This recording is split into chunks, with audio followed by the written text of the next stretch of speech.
Hello friends, ഇന്ന് നമ്മൾ plus 1 chemistry chapter 1 some basic concepts of കെമിസ്ട്രിയുടെ നെക്സ്റ്റ് പാർട്ട് 5 ആണ് നോക്കുന്നത്. That is mole concept. ഇത് കുറച്ച് ഇമ്പോർട്ടൻ്റ് ആയിട്ടുള്ള ഒരു ഭാഗമാണ്. കാരണം നമ്മൾ ഈ മോൾ കോൺസെപ്റ്റ് വെച്ചിട്ടുള്ള പ്രോബ്ലംസ് ഒക്കെ എക്സാമിന് വരാറുണ്ട്. അതുപോലെ തന്നെ ഇത് മനസ്സിലാക്കിയാൽ ഇനിയുള്ള ഭാഗം നമുക്ക് ക്ലിയർ ആവുള്ളൂ. So what is mole? Mole is the unit of amount of substance. നമ്മൾ 7 ബേസിക് യൂണിറ്റ്സ് പഠിച്ചപ്പോൾ അതിലുണ്ടായിരുന്നു എമൗണ്ട് ഓഫ് സബ്സ്റ്റൻസിന്റെ യൂണിറ്റ് ആയിട്ട് നമ്മൾ പറഞ്ഞത് മോൾ ആയിരുന്നു അല്ലേ? It's defined as amount of substance that contains as many particles as there are atoms in exactly 12 gram carbon 12 isotope. അപ്പോൾ കാർബൺ 12 ഐസോട്ടോപ്പിന്റെ അല്ലെ കാർബൺ 12 ആറ്റത്തിന്റെ 12 ഗ്രാമിൽ എത്ര ആറ്റംസ് ഉണ്ടോ അത്രയും എമൗണ്ട് ഓഫ് സബ്സ്റ്റൻസ്, അതായത് അത്രയും ആറ്റങ്ങൾ ഉൾക്കൊള്ളുന്ന എമൗണ്ട് ഓഫ് സബ്സ്റ്റൻസിനെയാണ് നമ്മൾ 1 മോൾ എന്ന് പറയുന്നത്. ഓക്കെ, അല്ലെങ്കിൽ മോൾ എന്ന് പറയുന്നത് amount of substance that contains as many particles as there are atoms in exactly 12 gram carbon 12 atom. അപ്പോൾ കാർബണിന്റെ അറ്റോമിക് മാസ് ആണ് 12 നമുക്കറിയാം അല്ലേ? അപ്പൊ ഈ ഒരു 12 ഗ്രാം കാർബണിലുള്ള കാർബൺ ഐസോട്ടോപ്പിൽ എത്ര ആറ്റംസ് ഉണ്ടോ അതിന്റെ അത്രയും എമൗണ്ട് ഓഫ് സബ്സ്റ്റൻസിനെയാണ് നമ്മൾ 1 മോൾ എന്ന് പറയുന്നത്. So 1 mole of any substance contains 6.022 into 10 raised to 23 atoms. ഇത് റേസ് ടു ആണ്, 10 raised to. ഇപ്പോൾ ഏതൊരു സബ്സ്റ്റൻസ് 1 മോൾ എടുത്താലും അതിൽ എത്ര ഉണ്ടായിരിക്കും? 6.022 into 10 raised to 23 ആറ്റംസ് ആയിരിക്കും അതിൽ ഉള്ളത്. ഓക്കെ, അതായത് 10 raised to 23 എന്ന് പറയുമ്പോൾ നമുക്കറിയാം നമ്മുടെ ഈ 6.022 കഴിഞ്ഞിട്ട് 23 സീറോസ് ഉണ്ട്. അത് വേർഡ്സിൽ എഴുതിയിരിക്കുന്നതാണിത്. ഓക്കെ, അപ്പോൾ നമുക്ക് സയന്റിഫിക് നൊട്ടേഷൻ ഉപയോഗിച്ചിട്ട് ഈസി ആയിട്ട് ഈ രീതിയിൽ എഴുതാമല്ലോ. So 6.022 into 10 raised to 23 atoms ആണ് 1 മോൾ ഏത് സബ്സ്റ്റൻസ് എടുത്താലും അതിലുള്ളത്.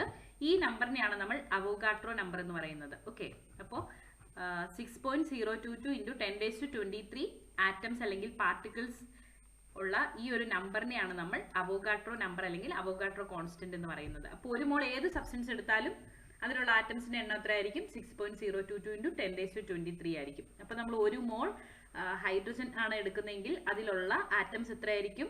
1 മോൾ ഹൈഡ്രജനിലുള്ള ആറ്റംസ് 6.022 into 10 raised to 23. ഇനി 1 മോൾ ഓക്സിജൻ ആണ് എടുക്കുന്നതെങ്കിൽ അതിലുള്ള ആറ്റംസ് സെയിം തന്നെ 6.022 into 10 raised to 23. 1 mall nitrogen ആണ് എടുക്കുന്നതെങ്കിൽ it's also contain 6.022 into 10 raised to 23 atoms. Okay, so 1 mole of hydrogen 6.022 into 10 raised to 23 atoms. 10 raised to 23 ആണിത്. Okay, then 1 mole of water molecules ലോ 6.022 into 10 raised to 23 molecules ആയിരിക്കും ഉള്ളത്. ഇനി water molecule ആണ് നമ്മൾ consider ചെയ്യുന്നതെങ്കിൽ, ഒരു atom അല്ലെങ്കിൽ ഒരു എലമെന്റ് ആണ് കൺസിഡർ ചെയ്യുന്നതെങ്കിൽ അതിൽ 6.022 into 10 raised to 23 ആറ്റംസ് ആയിരിക്കും ഉള്ളത്. ഇനി 1 മോൾ വാട്ടർ മോളിക്യൂൾ ആണ് നമ്മൾ കൺസിഡർ ചെയ്യുന്നതെങ്കിൽ അതിലുള്ള വാട്ടർ മോളിക്യൂൾസിന്റെ എണ്ണം എന്ന് പറയുന്നത് എത്ര ആയിരിക്കും?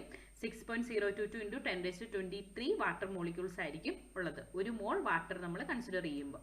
ഇനി 1 മോൾ സോഡിയം ക്ലോറൈഡ് കൺസിഡർ ചെയ്യുമ്പോഴോ 6.022 into 10 raised to 23 formula units of sodium chloride, അതായത് അതിന്റെ ഫോർമുല മാസ് ആണ് നമ്മൾ പറയുക അല്ലേ? അപ്പോൾ 1 മോൾ സോഡിയം ക്ലോറൈഡ് നമ്മൾ എടുത്താൽ അതിൽ 6.022 into 10 raised to 23 sodium chloride ഉണ്ടായിരിക്കും. അതുപോലെ അപ്പോൾ നമുക്ക് ഇതനുസരിച്ച് നമ്പർ ഓഫ് മോൾസ് എങ്ങനെ കണ്ടുപിടിക്കാം? Given mass in gram divided by molar അല്ലെങ്കിൽ മോളിക്കുലർ മാസ് കാണുമ്പോൾ നമുക്ക് എന്ത് കിട്ടും? നമ്പർ ഓഫ് മോൾസ് കിട്ടും. അപ്പോൾ നമ്പർ ഓഫ് മോളിക്യൂൾസ് എങ്ങനെ കണ്ടുപിടിക്കാം? നമ്പർ ഓഫ് മോൾസിനെ 6.022 into 10 raised to 23 കൊണ്ട് മൾട്ടിപ്ലൈ ചെയ്യുമ്പോൾ നമുക്ക് നമ്പർ ഓഫ് മോളിക്യൂൾസ് കിട്ടും. ഓക്കെ, നമുക്കറിയാം 1 മോളിൽ എത്രയുള്ളത്? 6.022 into 10 raised to 23 മോളിക്യൂൾസ് ആണ് 1 മോളിലുള്ളത് അല്ലേ? 1 mole contain 6.022 into 10 raised to 23 molecules. അപ്പോൾ 5 മോൾ ഉണ്ടെങ്കിൽ അതിൽ എത്ര മോളിക്യൂൾസ് ഉണ്ട്? 5 into 6.022 into 10 raised to 23. അങ്ങനെ നമ്പർ ഓഫ് മോൾസ് തന്നാൽ അതിൽ എത്ര മോളിക്യൂൾസ് ഉണ്ടെന്ന് നമുക്ക് കണ്ടുപിടിക്കാൻ പറ്റും. ഇനി ഒരു 10 ഗ്രാം ഏതെങ്കിലും ഒരു സബ്സ്റ്റൻസ് തന്നിട്ട് അതിലുള്ള നമ്പർ ഓഫ് മോൾസ് കണ്ടുപിടിക്കാൻ പറഞ്ഞാൽ നമ്മൾ എന്ത് ചെയ്യും? Given weight by molecular weight. അത് ഏത് സബ്സ്റ്റൻസ് ആണ് നമുക്ക് തന്നിട്ടുണ്ടായിരിക്കും. അപ്പോൾ ആ തന്നിരിക്കുന്ന സബ്സ്റ്റൻസിന്റെ ആ ഒരു ഗിവൺ മാസ് എടുക്കുക, ഡിവൈഡഡ് ബൈ അതിന്റെ മോളിക്കുലർ മാസ് വെച്ച് ഡിവൈഡ് ചെയ്യുക. അപ്പോൾ കിട്ടുന്നതായിരിക്കും നമ്പർ ഓഫ് മോൾസ് എന്ന് പറയുന്നത്. ഓക്കെ, അപ്പൊ മോൾസ് എന്ന് പറഞ്ഞ മോൾ എന്നുകൊണ്ട് എന്താ ഉദ്ദേശിക്കുന്നത്?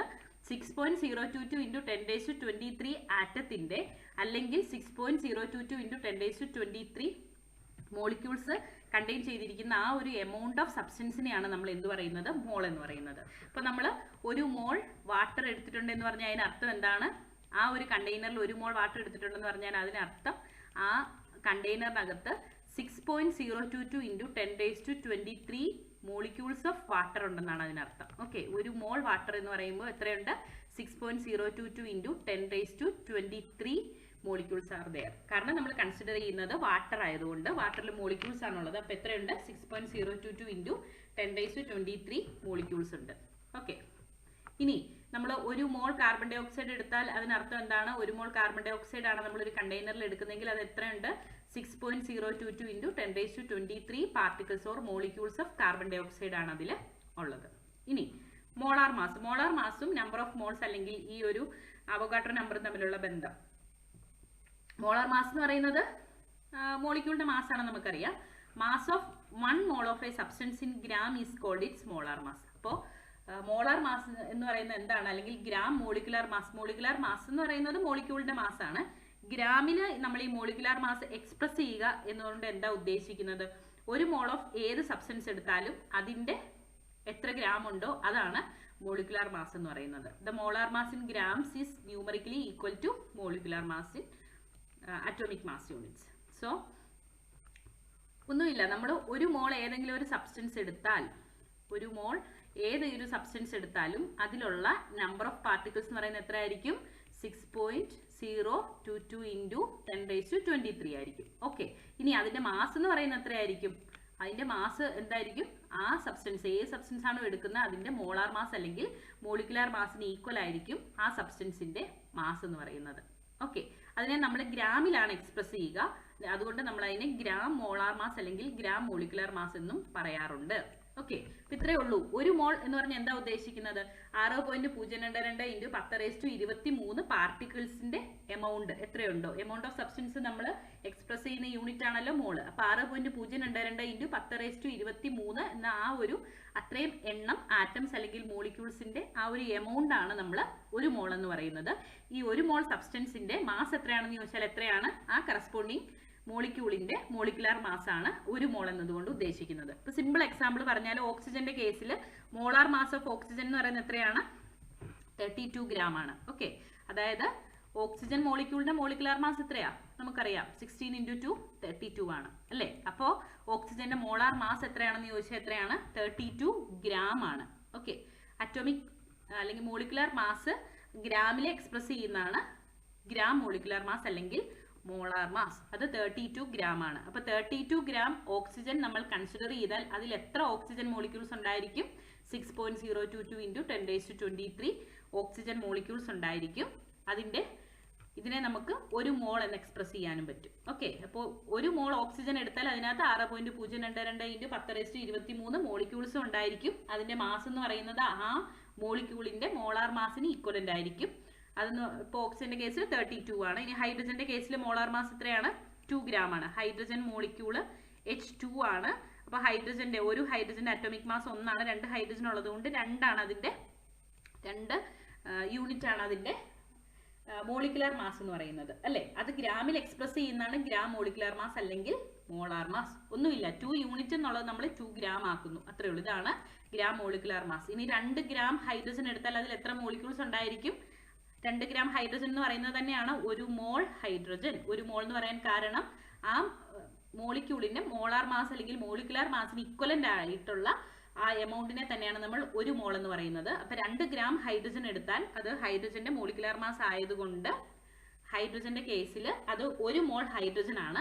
ഒരു മോൾ ഹൈഡ്രജൻ എന്ന് പറഞ്ഞാൽ എത്ര മോളിക്യൂൾസ് ഉണ്ടായിരിക്കും? 6.022 × 10⁻23 മോളിക്യൂൾസ് ആയിരിക്കും ഉള്ളത്. ഈ രീതിയിലാണ് മോളിക്കുലാർ മാസ് അല്ലെങ്കിൽ മോൾ കൺസെപ്റ്റ്. ഇനി molar volume. It's the volume of 1 mole of any substance. ഒരു സബ്സ്റ്റൻസ് 1 മോൾ ഓഫ് ഏത് സബ്സ്റ്റൻസ് എടുത്താലും അതിന്റെ വോളിയമാണ് മോളാർ വോളിയം എന്ന് പറയുന്നത്. അപ്പോൾ സ്റ്റാൻഡേർഡ് ടെമ്പറേച്ചറിലും പ്രഷറിലും അതിനെ നമ്മൾ STP എന്ന് പറയുന്നത്. ഒരു ഗ്യാസിന്റെ മോളാർ വോളിയം എന്ന് പറയുന്നത് 22.4 ലിറ്റർ ആയിരിക്കും അല്ലെങ്കിൽ 22,400 മില്ലി ആയിരിക്കും. അതായത് 22.4 litre of any gas at STPയിലുള്ളത് എത്രയാ? ഒരു മോൾ ഓഫ് ഗ്യാസ് തന്നെയാണ്. അതിന്റെ പാർട്ടിക്കിൾസ് എന്ന് പറയുന്ന 6.022 × 10⁻23 മോളിക്യൂൾസ് ആയിരിക്കും. ഓക്കെ, സിമ്പിൾ എക്സാമ്പിൾ, ഇപ്പോൾ ഹൈഡ്രജന്റെ കേസിൽ നമ്മൾ ഹൈഡ്രജൻ ഗ്യാസ് എടുക്കുന്നു. 1 മോൾ ഹൈഡ്രജൻ ഗ്യാസ് ആണ് എൻ്റെ കയ്യിൽ ഉള്ള കണ്ടെയ്നറിലുള്ളത് എന്ന് പറഞ്ഞാൽ നമുക്ക് അതിൽ നിന്ന് എന്തൊക്കെ കാര്യങ്ങൾ നമുക്ക് തന്നെ കണ്ടുപിടിക്കാൻ പറ്റും? 1 മോൾ ഹൈഡ്രജൻ ആണ് നമ്മുടെ കയ്യിലുള്ളതെന്ന് പറഞ്ഞാൽ അതിന്റെ മാസ് എത്രയായിരിക്കും? മോളിക്കുലാർ മാസിന് ഇക്വലന്റ് ആയിരിക്കും. H2ന്റെ മോളിക്കുലാർ മാസ് 2 × 1 2 ആണ്. അതായത് മോളാർ മാസ് എന്ന് പറയുന്നത് 2 ഗ്രാം ആണ്. അപ്പൊ ഹൈഡ്രജന്റെ 1 മോൾ ഹൈഡ്രജൻ നമ്മുടെ കയ്യിലുണ്ടെങ്കിൽ അതിന്റെ വെയിറ്റ് എത്രയായിരിക്കും, അല്ലെ മാസ് എത്രയായിരിക്കും? 2 ഗ്രാം ആയിരിക്കും. അതിൽ എത്ര ഹൈഡ്രജൻ മോളിക്യൂൾസ് ഉണ്ടായിരിക്കും? 6.022 × 10⁻23 ഹൈഡ്രജൻ മോളിക്യൂൾസ് ഉണ്ടായിരിക്കും. അങ്ങനെയാണെങ്കിൽ അതിന്റെ വോളിയം എത്രയായിരിക്കും? സ്റ്റാൻഡേർഡ് ടെമ്പറേച്ചറിലും പ്രഷറിലും 1 മോൾ ഏത് സബ്സ്റ്റൻസ് എടുത്താലും അതിന്റെ വോളിയം 22.4 ലിറ്റർ ആയിരിക്കും. ഇനി ഓക്സിജൻ ആണ് നമ്മൾ എടുക്കുന്നതെങ്കിലോ, നമ്മുടെ കയ്യിലുള്ള കണ്ടെയ്നറിൽ 1 മോൾ ഓക്സിജൻ ആണുള്ളതെങ്കിൽ അതിനർത്ഥം എന്താണ്? ഓക്സിജൻ എത്രയായിരിക്കും അതിന്റെ മാസ്? ഓക്സിജന്റെ മോളിക്കുലാർ മാസ് ആയിരിക്കും, ദാറ്റ് ഈസ് 32 ഗ്രാം. അപ്പോൾ molar mass of oxygen 32 gram ആണ്. അതുകൊണ്ട് 1 മോൾ ഓക്സിജൻ എൻ്റെ കയ്യിലുണ്ടെന്ന് പറഞ്ഞാൽ അതിനർത്ഥം it contains 32 grams of oxygen. അങ്ങനെയാണെങ്കിൽ അത് എത്ര മോളിക്യൂൾസ് ഉണ്ടായിരിക്കും? സെയിം. 1 മോൾ ആയതുകൊണ്ട് 6.022 × 10⁻23 മോളിക്യൂൾസ് ഉണ്ടായിരിക്കും. അതുപോലെ അതിന്റെ വോളിയം എത്ര തന്നെ ആയിരിക്കും? STPയിൽ അതിന്റെ വോളിയം 22.4 ലിറ്റർ ആയിരിക്കും. അപ്പൊ STPയിൽ ഏത് ഗ്യാസ് എടുത്താലും അതിന്റെ വോളിയം എന്ന് പറയുന്നത് 22.4 ആണ്. ഓക്സിജൻ, ഹൈഡ്രജൻ, നൈട്രജൻ ആവട്ടെ, ഏത് ഗ്യാസ് എടുത്താലും സ്റ്റാൻഡേർഡ് ടെമ്പറേച്ചർ ആൻഡ് പ്രഷറിൽ അതിന്റെ വോളിയം എന്ന് പറയുന്നത് 22.4 ലിറ്റർ ആയിരിക്കും. ഓക്കെ, then ഈ ഒരു പ്രോബ്ലംസ് നോക്കി. How many moles of water molecules are present in 180 gram of water? 180 gram വാട്ടറിൽ എത്ര മോൾസ് ഉണ്ടെന്നാണ് ചോദിച്ചിരിക്കുന്നത്. അപ്പൊ നമ്പർ ഓഫ് മോൾസ് കണ്ടുപിടിക്കാനുള്ള ഇക്വേഷൻ എന്താണ്? Given mass divided by molecular mass. H2ഓടെ മോളിക്കുലാർ മാസ് എത്രയാണ്? 18. അപ്പൊ 180 divided by 18 is equal to 10 mole ആയിരിക്കും വാട്ടർ മോളിക്യൂൾസിൽ. 180 ഗ്രാം വാട്ടർ മോളിക്യൂളിലുള്ള നമ്പർ ഓഫ് മോൾസ്. ഇനി നമുക്ക് തന്നിരിക്കുന്നത് 3600 ഗ്രാം ആണെങ്കിലോ, 3600 ഗ്രാം വാട്ടർ മോളിക്യൂൾസിൽ എത്ര നമ്പർ ഓഫ് മോൾസ് ഉണ്ട്? 3600 divided by molar mass of water, that is 18. ഈ രീതിയിൽ നമുക്ക് നമ്പർ ഓഫ് മോൾസ് കണ്ടുപിടിക്കാൻ പറ്റും. Okay, then number of moles of carbon dioxide present in 220 gram of carbon dioxide is തന്നിരിക്കുന്ന gram 220. Carbon ഡൈ ഓക്സൈഡിന്റെ എത്ര മോൾസ് ഉണ്ടെന്ന് എങ്ങനെ കണ്ടുപിടിക്കും? 220 divided by mass of carbon dye oxide, molecular mass of carbon dye oxide. കാർബണിന്റെ mass, atomic mass 12 ആണ്. Oxygen O2ന്റേത് 18 36 ആണ് അല്ലേ? സോ 48 ആണ് കാർബൺ ഡൈ ഓക്സൈഡിന്റെ മാസ്. 48 അല്ലേ? കാർബണിന്റെ 12 ആണ്. ഓക്സിജന്റെ 36 അല്ല, ഓക്സിജന്റെ അറ്റോമിക് മാസ് 16 ആണ്. 16 × 2 32 ആണ്. 32 പ്ലസ് 42 രണ്ടും 44 ആണ് molecular mass of carbon dye ഓക്സൈഡ്. അപ്പൊ given mass divided by molecular mass of carbon dye ഓക്സൈഡ് കണ്ടുപിടിച്ചാൽ നമുക്ക് ഈസി ആയിട്ട് എത്ര കാർബൺ ഡൈ ഓക്സൈഡ്, number of moles of carbon dye ഓക്സൈഡ് കണ്ടുപിടിക്കാൻ പറ്റും. ഇനി mass of 2 moles of methane is, മീഥെയിന്റെ 2 മോൾസ് തന്നിട്ടുണ്ട്, അതിന്റെ മാസാണ് നമുക്ക് കണ്ടുപിടിക്കേണ്ടത്. 1 മോൾ മീഥെയിന്റെ മാസ് എത്രയാണ്? മീഥെയിന്റെ മോളാർ മാസ് തന്നെയാണ് അല്ലേ? അപ്പൊ 1 മോളിന്റെ മാസ് എത്രയാണ്? മീഥെയിന്റെ മോളാർ മാസ് 12 പ്ലസ് 4 16 അല്ലേ? കാർബണിന്റെ 12 ആണ്, ഹൈഡ്രജൻ ഒരെണ്ണത്തിന്റെ 1 ആണ്. 4 × 1 4. അപ്പോൾ 12 4 16 ആണ് 1 മോളിന്റെ മാസ്. അങ്ങനെയാണെങ്കിൽ 2 മോളിന്റെ മാസ് എത്രയായിരിക്കും? 16 × 2 32 ആയിരിക്കും. അപ്പൊ എത്ര മോളിന്റെ മാസ് കണ്ടുപിടിക്കാനും 1 മോളിന്റെ മാസ് എപ്പോഴും ആ മോളിക്യൂളിന്റെ തന്നെ മോളിക്കുലർ മാസ് ആയിരിക്കും. ഓക്കെ, ഇനി mass of carbon dye oxide in gram produced by reaction between 3 mole of methane and 2 mole of oxygen according to equation തന്നിട്ടുണ്ട്. 3 മോൾ ഓഫ് മീഥെയ്നും 2 മോൾ ഓഫ് ഓക്സിജനും കൂടി ചേർന്ന് കാർബൺ ഡൈ ഓക്സൈഡ് വാട്ടറും form ചെയ്യുന്നു. അങ്ങനെയാണെങ്കിൽ mass of carbon dye oxide കണ്ടുപിടിക്കാനാണ് പറഞ്ഞിരിക്കുന്നത്.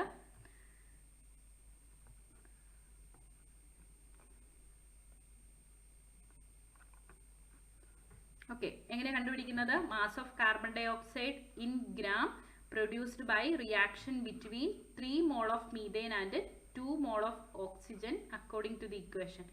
ഈ ഇക്വേഷനിൽ പക്ഷേ മീഥെയിൻ്റെ 3 മോൾ തന്നിട്ടില്ല, 1 മോളെ തന്നിട്ടുള്ളല്ലോ.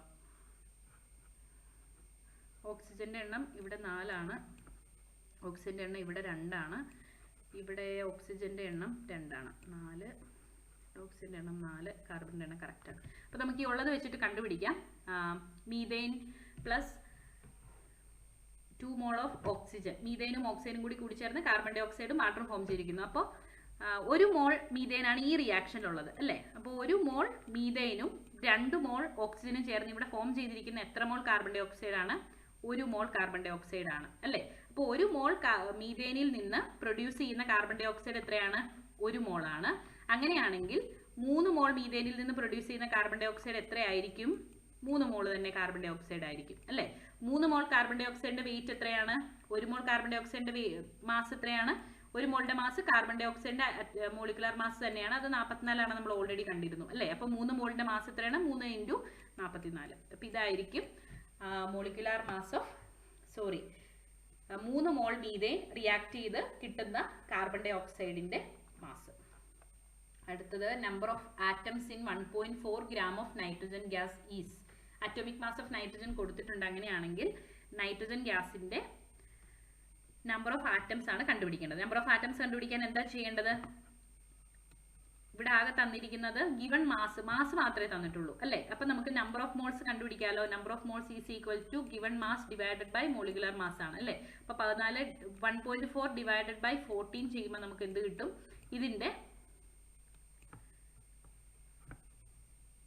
0.1 ആയിരിക്കും കിട്ടുന്നത് അല്ലേ. അപ്പൊ ഇതിന്റെ നമ്പർ ഓഫ് മോൾസ് കിട്ടും. നമ്പർ ഓഫ് മോൾസ് കിട്ടിക്കഴിഞ്ഞാൽ നമ്പർ ഓഫ് ആറ്റംസ് എങ്ങനെ കണ്ടുപിടിക്കുക? Number of moles into 6.022 into 10⁻23 ചെയ്താൽ നമുക്ക് നമ്പർ ഓഫ് ആറ്റംസ് കണ്ടുപിടിക്കാൻ പറ്റും. അപ്പോൾ എപ്പോഴും നമ്പർ ഓഫ് ആറ്റംസ് ചോദിച്ചാൽ ആദ്യമേ തന്നെ എന്ത് കണ്ടുപിടിക്കുക? നമ്പർ ഓഫ് മോൾസ് കണ്ടുപിടിക്കുക.